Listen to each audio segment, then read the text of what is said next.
Hi, welcome to One Word a Day. I'm Sophia, your pilot into the universe of Chinese. Ugh. Okay, let's continue our exploration of one more Chinese expressions talking about a woman's sexual appeal. Okay, today is a little bit, it's if in other expressions Chinese address the look, the moves, or the stances of women taken through life, this is directly pointing toward sexual appeal aspect of women. Okay, 风情万种. When I heard the expression 风情万种, it talks about like woman knows about her own sexiness. In today's term, it will be sexually confident women. Like they know how they can attract men, like the power they have over men, so to speak. I mean, not many women have that awareness, and even fewer women have such confidence. And it's, I guess, years of cultivation or understanding of this interaction. And also, in ancient times, we know that women were closely watched, almost like possessions or properties of household, right? Your father watch over the daughter, and then eventually husband watch the wife. Um, Woman as on her own, like have very had very few opportunities to present herself to the public, to interact with strangers. So that kind of practice didn't really happen in the past. So 风情万种, in terms of this cultural appreciation, could only happen in recent, probably 100 years. And when we hear this expression, almost instantly, it points to an era and a place in China, which is Shanghai in 1920s, which is the jazz era in America. But it's like China had a little bit of Renaissance as well. As the ancient dynasty collapsed in 1911, and then there is about a decade worth of chaotic time, and then the international trade. So, China was already on the map of global supply chain, and global market, and also as a cultural force existed back then already. So it's like exactly 100 years ago in Shanghai. And that's the time and the context, the environment where culturally it was possible even to produce, if we may say, such type of woman who knows her sexual appeal and have the freedom to express herself. In today's, like 100 years later, in the West, probably in the East, in China as well, especially if you're in the show business, you better have this quality because that's how you sell, right? Sex appeal sells East and West, left and right, right? That was like sex appeal as a monetization method was,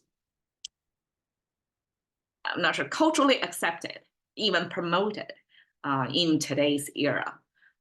So for first occurrence, like per my understanding, can only happen, and probably in ancient even more, like Tang Dynasty, where showing your skin, where women are okay to have a little bit of a romantic sense in today's world, a sense of freedom to show herself to the public, to interact with men not part of her household, was okay back then.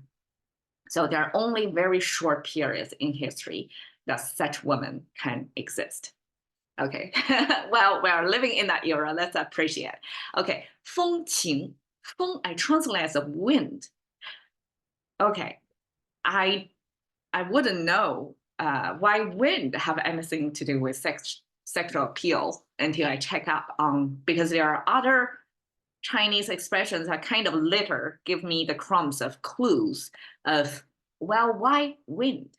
Why this character is so special? So wind in Chinese character, okay, here has this I guess this kind of R-looking thing with a horizontal line. So this is an enclosure space, right? Enclosure opening with the seed in it, kind of popping open the seed.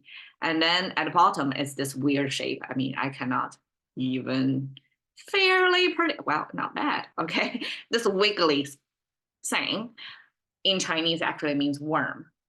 So worm popping from its whatever hiding place, that's the moment when the wind starts to pick up. So wind at something invisible, right? You cannot really visualize that easily, was culturally experienced by the time when wind is picking up, which is the springtime when worms come out to the world. That's when the wind, I guess this is tied with the geography or the climate of East Asia as well. Like that's the concurrence, like people observe. So that's the wind. So wind eventually as a natural phenomenon then was embedded, was packed over thousands of years of language use to connect to sexual appeal in the sense that I guess ancient language users observed the phenomenon of like between cattle. We have 风马牛不相及. Okay, the wind, in the wind, horses and oxes, like two different domestic animals, they don't touch each other. So in their wait, what's the word for that? In their mating season, even if they are in the same wind space, they have no appeal toward each other because they're different species. And the wind from that observation can then be seen as through the wind, somehow the chemical flavor or chemical smell or aroma, something between different genders during the mating season was sent. So this chemical signals sending, crisscross in the air in the windy time, which is the spring, right? Therefore, spring fever in English also have similar observations. During that time, that's that's when things are happening season. I'm not sure if that's why February was appointed as Valentine's Day. Have anything to do with this wind, the past, the chemical, high sexual tension season when the chemicals were sending between in the air. So in any case, wind was culturally related to such chemical sending. And eventually other expressions was developed in Chinese. 风月, the wind and the moon together means basically prostitution business. And 风尘 means people who were ever worked in that prostitution industry, give you the sense of they're really tired. 风尘 translated as a wind and dust, give you the sense of that business, years of practice through the business of wind business, eventually turns to dust, turns to this non-existence. So I mean, it's I guess a short lifespan as well as a business model. And 风情 here then give you the feelings. Then it has nothing to do with prostitution, because here women are not selling themselves. Here women are showing their feelings, or I guess affections, toward men of their choice. So the key word is they have a choice. The difference, right? So 风情 then combined together describe woman's I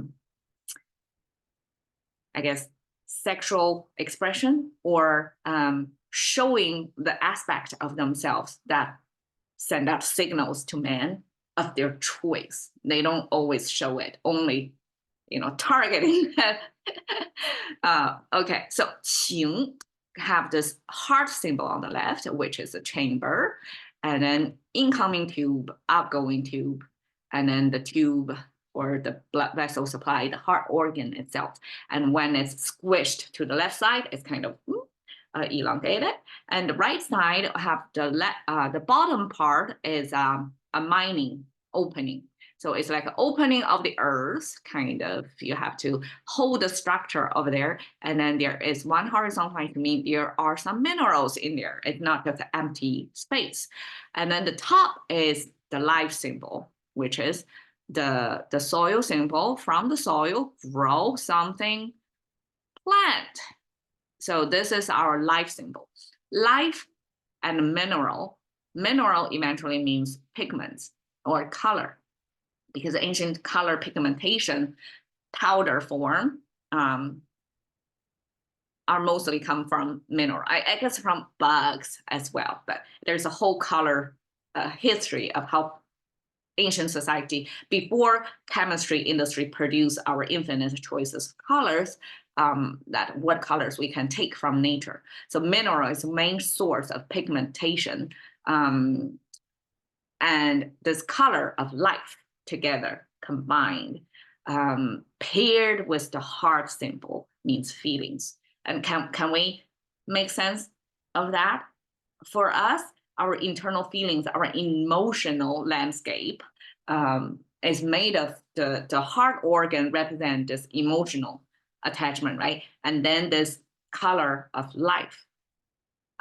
To have feelings is to have the color of life in you, right? In that sense, okay. And one originally was made of a very complicated, I cannot even write it out, scorpion. So Chinese use a scorpion to capture its highly, scorpion as a creature was observed as a super multiplier. So one scorpion can brood 20 or 30 little scorpion babies at one time, one brood. So it's highly productive. Humans, we can just 1 or 2 or 3 max normally. We're very limited in our capacity to reproduce. So humans, I guess, admire the scorpions' highly performing multiplier function and use their image to create this 10,000 number. And 10,000 as a unit of numerical digit didn't exist in English. English only have like 1,000, and then you have million, billion, right? Every 3 zeros comes with one word to mark that. So K, kilo, million, billion, right? And T, the 12 zeros. But in Chinese, we have 10,000 as a particular unit. I'm not sure why it's culturally important to Chinese. Like 1,000 is not enough. We have to create a 10,000 character. But this 10,000 was highly frequently used. I almost view it as infinity, like approaching to an ancient society living being. 10,000 is like our gigabytes, or I don't know, the super big number in our digital age, what that unit would become. But super big numbers no longer surprise us. Digitally, that makes sense, but our physical being, our physical existence, like we live up to 100 years, right? That's even already longer lifespan in ancient times. So ancient times, to have something 10,000 is close, like approaching to infinity. So we often, if we wish somebody long live, like never dies, eternal life, that's one sweet, 10,000 years. Like that's max our understanding of the duration of time. Okay, so 10,000, eventually that scorpion sign was too complicated. And we discovered that this is a character, 10,000 somehow become a unit we use as this infinity concept. So it was frequently used in language expression. So a simpler form of 10,000 then was found by this originally family surname, Wan, used on here. So Wan then is because it's borrowed from somebody's family name. And I'm not sure what happened in history, why this family name become the icon of 10,000 concept, numerical sense. I don't know what happened. Could be that family was super rich and make 10,000 of something. Could be. Anyways, so this simply 10,000. When you see that, simply means infinite. Infinite. And 种, 风情万种, 种 means kinds, but originally it means the seed.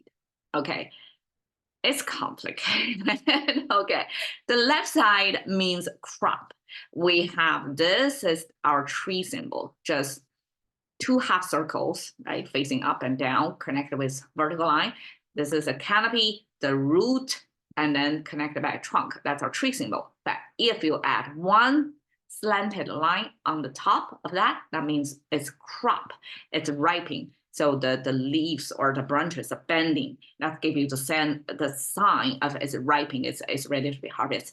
And then the right side is, you can see the same tree symbol here. The upturning, the downward turning half circles or domes there connected with one vertical line, that's our tree. And then we have this oval shape with one horizontal line, that's our sun. Sun simply is the sphere, comes with energy emitting from the sphere. I mean, that's the most accurate and simple definition of what the sun, a solar is, right? And then the bottom is the soil symbol. Again, we see this here, simply the ground level, the plant growing in the ground. And the second line is the indicator, equivalent to today's arrow pointing to say that's the soil that's on the tip of the root. That's the surrounding of this root. So it's soil. So soil symbol have the tree and then have the sun behind the tree. That means early morning on the soil. And this is a human figure. So this is the human sign that looks like that. Well, why it looks like a lambda? Okay, it's probably more like this. Okay, this is the traditional Chinese human figure. And that everything you see stack up together and string together. A language creator somehow overlay this multiple.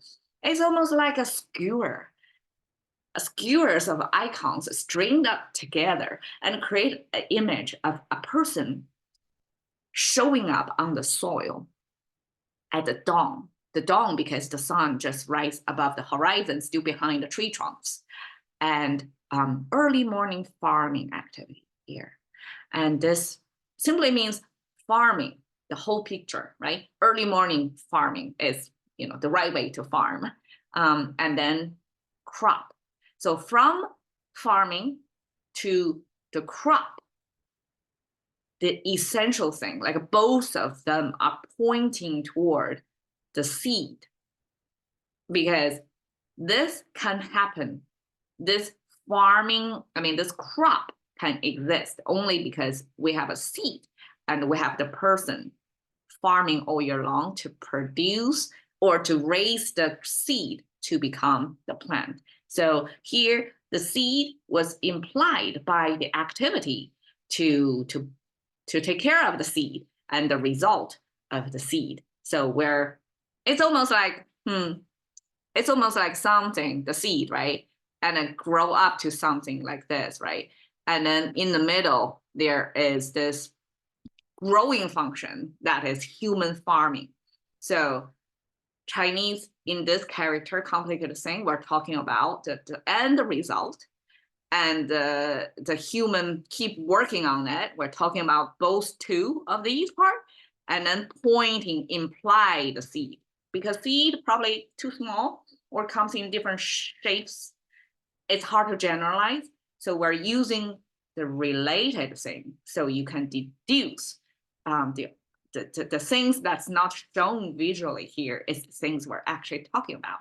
So from the seed, eventually it extends to the kinds because different seed grow different things, right? So it's very reasonable to use seed as a classifier of it's a different thing.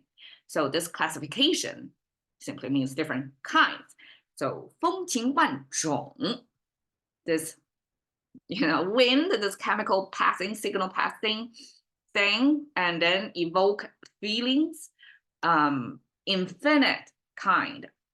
The best English word I came up with is sultry. I'm not sure even, well, sultry in English is about sexual appeal or sexual signal sending.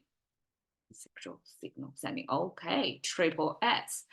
And in English, in Chinese, 风情万种 is about that.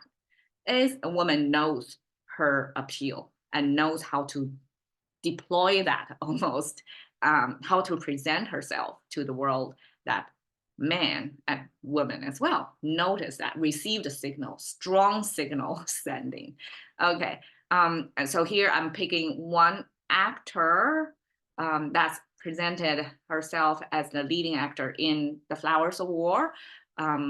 I recommend that movie. It's not exactly entertaining, but it shows her 风情万种. She illustrated this definition of 风情万种 because it was 1930s in Shanghai. So it's like 10 decades after the jazz age in Shanghai. So women still raised or born into that era, but women then unfortunately living through the wartime. And then, the tension, the drama from that era. And her role played this professional woman, the prostitutes in Shanghai, and they have to survive somehow. And her presentation through the story, you can see, totally capture the movement, her confidence, her, emitting her appeal, not only to men, but she can command the space, like the center of the attention.